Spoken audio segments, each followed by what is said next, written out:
first musical influencer was one of my homies, man, real nigga to the core.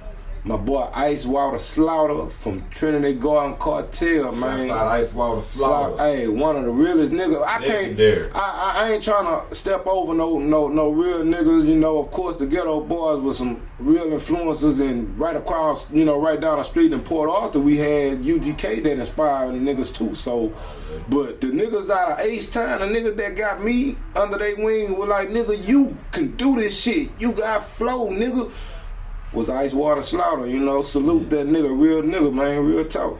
Man, so as everybody know, you're a big part of, you know what I'm saying, Swishahouse, and you know, and everybody know how legendary that is and what it went on to do. Man, tell us how that started, man. I know you stayed around the corner from Watson, so you had to be there for the whole inception of this. How did that start, man?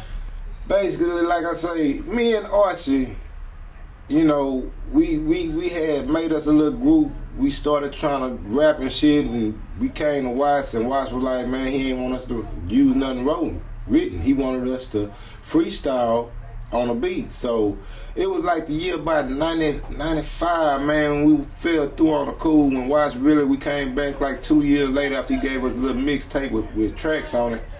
So me and Archie, we had started a little group, and we started making songs and shit. You know, we started making music. We was recording right over there at Mike B, Alpha Tidwell, at the cartel, the you know, Trinity Garden cartel spot. We was actually over there buying tracks from Mike B and my boy Big Tom. He was producing some tracks, and we had a whole little project together, and we brought it to Watts. And Watts, we were like, man, he wanted to work with us. But he didn't want us with none of our original stuff. He wanted us to freestyle. He wanted to do some shit like the South Side had going on, a screwed up clique. He was like, man, them boys got flow. They go off the head. They just say what's on their mind. They don't have to write nothing down. Y'all can do that shit. If y'all can do that shit, man, I want to do it like this. Y'all want to ride? Come on, man, let's make music. And once we did the flow, he put it on a little mixtape, and the mixtape was buzzing.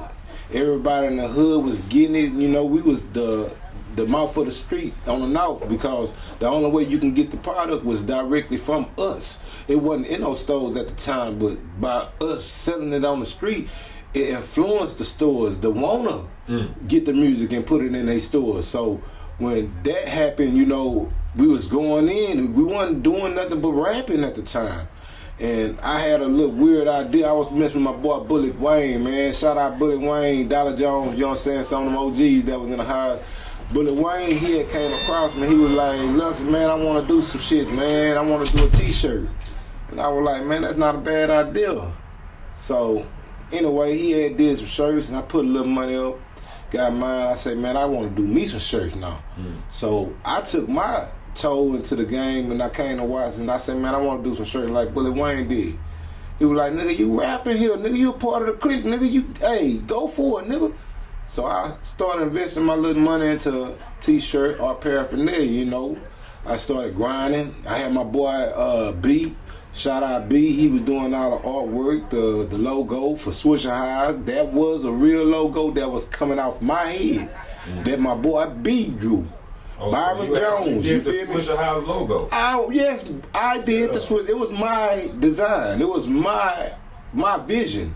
My boy Byron Jones was the guy that drew it and put it on the paper and made it visual to the site. You feel me? It wasn't crooked roof and all. The crooked roof was a blunt, and then we was smoking on the inside. See, that's how I was thinking. I say, man, put some trees of weed in the front yard. Nigga, put the blunt to the side like we in that bitch having a house party. We banging like, hey, we in that bitch doing a real thing. You feel me? The highs leaning because we leaning on the inside. We sipping on that drink, and we smoking on that, you know, that good grass. We was in the studio making live music. That's what inspired me to make that logo. You know what I'm saying?